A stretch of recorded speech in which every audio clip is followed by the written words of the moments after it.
Hey,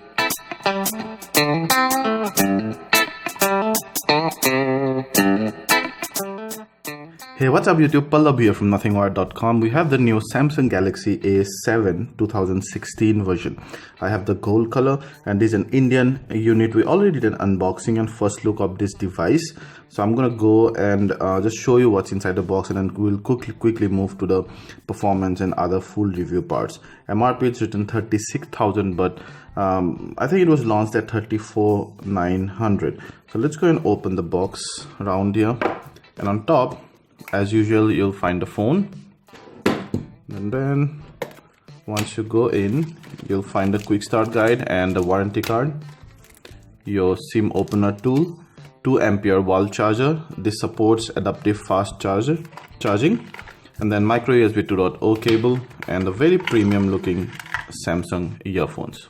So that's the phone. It's a beautiful phone, metal and glass, and it also is protected by 2.D Gorilla Glass on both the sides, and you have nice aluminium ring over here. The gold color is very subtle, you can see, and we also have the A5 2016 version. So you can see the size difference here. This guy is 5.5 inch, it's 5.2 inch, so there's slight difference. I personally like the 5.2 inch better, but many people like bigger screen, so 5.5 will be apt for them. There are other differences also, which we might talk in a different video, but overall you have the ports around there. You can see micro USB 2.0 port, 1 speaker grill.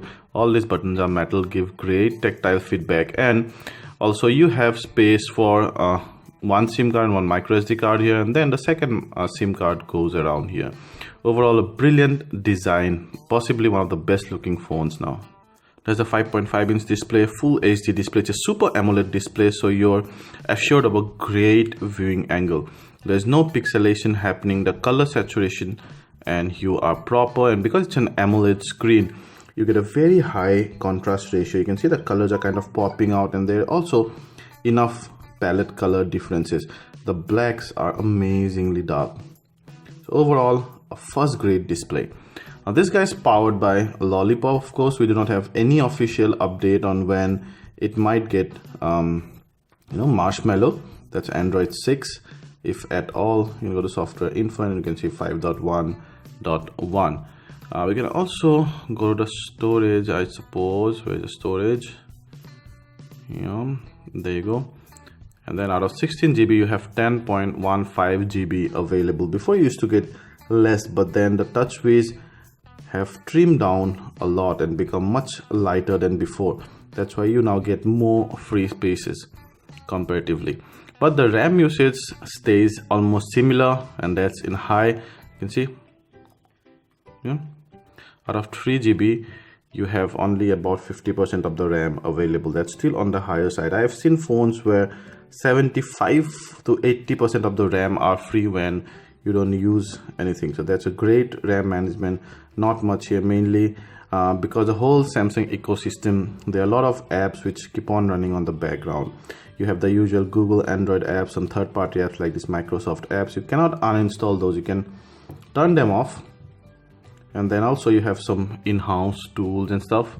Overall, the user interface feels very snappy, but there is that typical Samsung feel to the whole icon faces and the whole TouchWiz in general, which is heavily goes bone deep in customization into the stock Android ROM.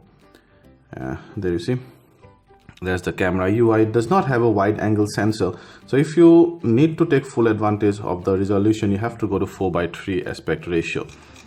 It's very fast. You can see, and you can start your video from right here. You can pause there, resume, start recording again. You have some of the advanced settings and then some quick settings like this. Yeah, that's how you toggle to the front camera, which is decent but nothing much to write home about. And then you have some modes. Now HDR is a different mode, Pro is a different mode, and unlike some of the other phones, you cannot customize everything. You can only customize white balance, ISO and exposure compensation scale. However, we checked the image and video quality, and that's exquisite. It's damn good. It's one of the best cameras at this price point. Not only this price, at this price point, I think in all price point. at least when you talk about the value for money. In fact, what we found with both the A5 and the A7, the camera is identical. We found that the detail level and the low light noise level particularly is better than that of the Note 4 and the S6, and that's an incredible feat. So overall, great camera.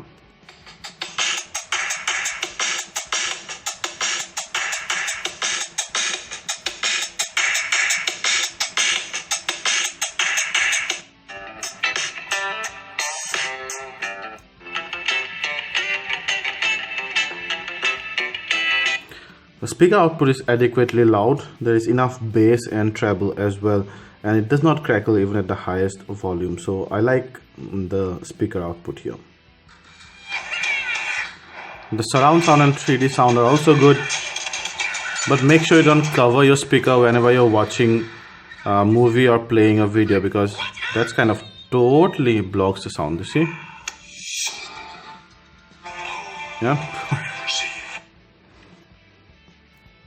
Overall, a very usable, very stable, smooth, feature-packed UI.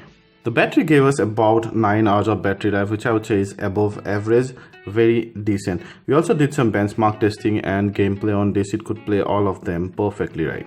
So then guys, would you buy the A7 2016 version? And more importantly, would you buy this over the A5 2016 version? The main differences are, of course, the screen size and hence the weight on this, and there is also a RAM difference, 2 GB on the smaller one versus the 3 GB on the bigger one. There's also a bigger battery, and I think that's about it. 4 main differences. So if you like a bigger screen, obviously this one to go, but if you like a more manageable screen and you do not mind that 1 RAM difference and the battery difference, then A5 is the way to go. I personally like the A5, but I think it makes more sense to buy the A7 because the screen is not that big, also only 0.3 centimeter bigger, but you get a bigger battery and more RAM. That's significant. Now, talking about the other competition, the pros of this device is it's very, very good looking, all metal glass construction, very premium construction, very S6 like. Plus the performance is also great. The camera is awesome. The audio quality is great as well. Gameplay, benchmark, all those things are above average.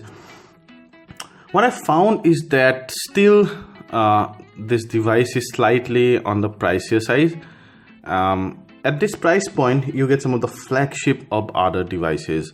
Now, this is a mid-range premium device, I understand, but still, it does not go to that flagship level, does not go to that, Snapdragon 810 level that some of the other companies are providing. But if you like design and look of your phone plus the camera mainly, then A7 2016 is the way to go. If you like this video, please hit the like button, ask anything related to this, and we'll try to answer them all.